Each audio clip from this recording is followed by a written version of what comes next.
Hey yo, what's going on with the viewers of the tube? Tyler here of Chico Crypto, coming to you not live, not in the studio, but in my backyard in nature for a candid video once again. And today seemed like the right time to do a candid video, even though I didn't want to do one. But the world is in turmoil, and as you can tell from the title, WW3, World War III, may have just broken out last night, morning across Europe. So, yeah, tensions have boiled over, and Russia has done the unthinkable, and they are invading a full-scale attack against Ukraine as I speak. So before we get into the content, I just want to take a moment of silence, for the lives that were lost. Not needed, but Vladimir Putin, dictator, is going crazy, and we got to take time for those lives. All right, you guys, so what's going on? Russia has invaded Ukraine, and the tensions, of course, are boiling over. Multiple fronts are open, down south from Crimea, up towards the north in Kharkiv, and towards the capital of Kyiv.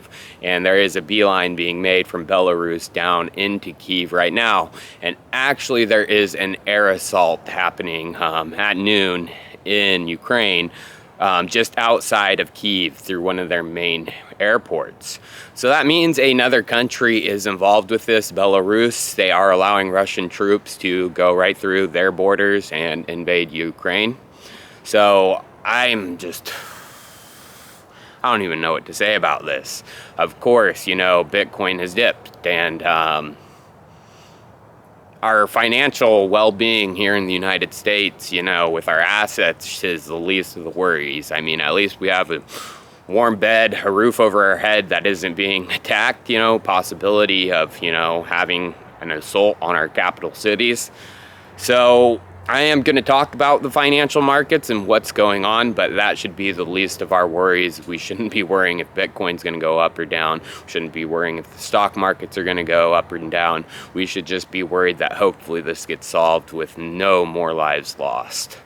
So yeah, Bitcoin, it did dip down, and it bounced off of 34.5K resistance, or support, I should say. And the stock market is dipping hard right now, while Bitcoin has kind of recovered back above 35,000. So it's a very momentous moment, not only for world politics, geopolitical stuff, but also for Bitcoin. So gold right now, it is actually going up. Gold has passed 2,000. It's above it right now, and it has been surging since this Russia-Ukraine stuff has been going on, while Bitcoin has been dipping and following the stock market. So it's a big moment for Bitcoin. Is Bitcoin the next version of gold? Is it gold 2.0? Is it the next store of value? This next week or so, especially what goes on with Russia and Ukraine, if tensions keep rising, gold keeps surging, and Bitcoin keeps dipping following the stock market, that's going to last for a long time, you guys. It basically proves that Bitcoin is a risk-on asset, even riskier than the stock market, and it will follow the stock market for, time to come. I hope Bitcoin is gold 2.0, I hope it is a store of value that people can, as fiat and countries fight and fiat starts falling, hopefully it can be that place where people can store their value. That was what Bitcoin was made to be. It was made to be a store of value. It was made to be a new type of money, and one that was outside of government controls and, the war machine system. So another thing going on in traditional markets is oil. Oil is jumping. So oil, for the first time since 2014, has crossed $100 a barrel. As of right now, it's about at 105. So what that means is energy prices are about to get ridiculous, you guys. Very, very ridiculous. As we can see, I live in California. Gas prices are already at $5 a gallon. If these tensions rise, Russia is one of the largest producers of oil. Of course, the United States isn't reliant on them, But as, you know, this type of conflict happens, it just creates, I mean, oil is a global asset. So these type of conflicts will raise prices. It's possible gas gets to $7 a gallon, above $5, no doubt about that in my mind now. But $7 a gallon, we've never seen that in the United States. It's been like that across Europe, but across Europe, you know, you could be seeing $10 to $15 a gallon, which it's setting the stage for something very crazy. So yesterday I kind of had a feeling that the tensions were going to boil over. I produced that video, said the Bitcoin pump was a trap and it was the beginning of the end. Well, my predictions pretty much came true. You know, tensions have boiled over and the beginning of the end is starting. You know, Joe Biden, he's about to talk at noon, so in a couple hours, noon Eastern time, so 9 p.m. or 9 a.m. Pacific Standard Time, and he's going to announce severe sanctions against Russia.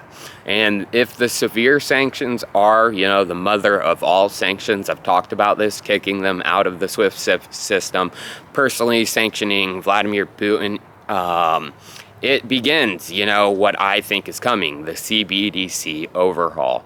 So Russia and China are going to create their alternative systems to SWIFT through a CBDC system. They've already created alternatives outside of, you know, cryptocurrencies, but Russia is trialing as we speak CBDCs. China already has a trial going on.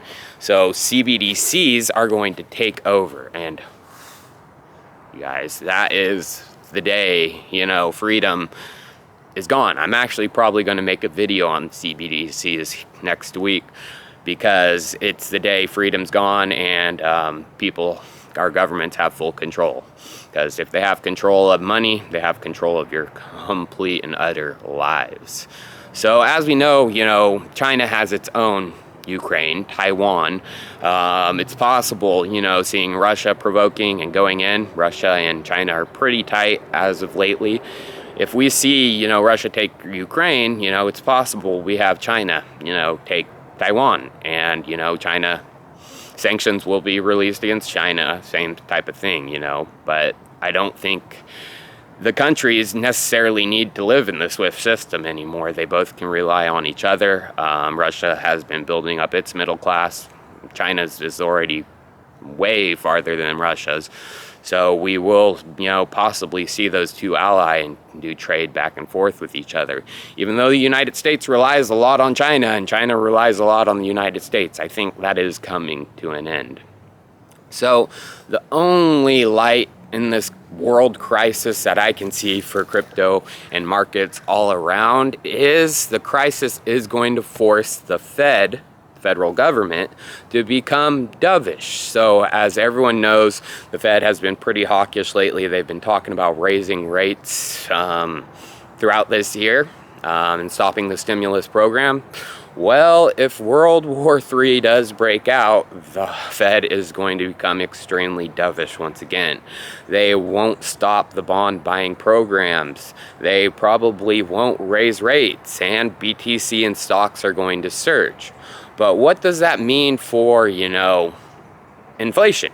Well, inflation is going to get ridiculous. Prices of everything, energy, food, housing, is just going to get out of the reach of most people. And like I've been saying in my last video, you know, the WEF, World Economic Forum, they have a paper out, a report that says in the future, you are going to own nothing and you will be happy about it. You're going to have no privacy. Your whole financial history will be documented. And eventually, you know, like the social credit system in China with their CBDC, and what they're doing is they can eventually cut off, you know, what you're going to buy. So an example is, you know, maybe our government says we have to be healthy, you know, and we have to eat a certain amount of healthy food. Well, if your CBDC card, you know, you've already bought your quota for hamburgers for the month, well, guess what? If you go to buy a third hamburger after you've already bought two, which is what it allows, your card wouldn't work. I mean, that is, you know, what eventually is coming, and Bitcoin is our only fight for freedom. In my opinion, this isn't the end for Bitcoin. It's never the end for Bitcoin, but we are going to have a turbulent time as these tensions rise. But like I always say, Bitcoin is the phoenix. It will rise from the ashes, and it's going to be what saves us from a very, very scary world. Well, cheers, viewers. I will see you next time, and hopefully, everything is okay for the people of Ukraine. Cheers.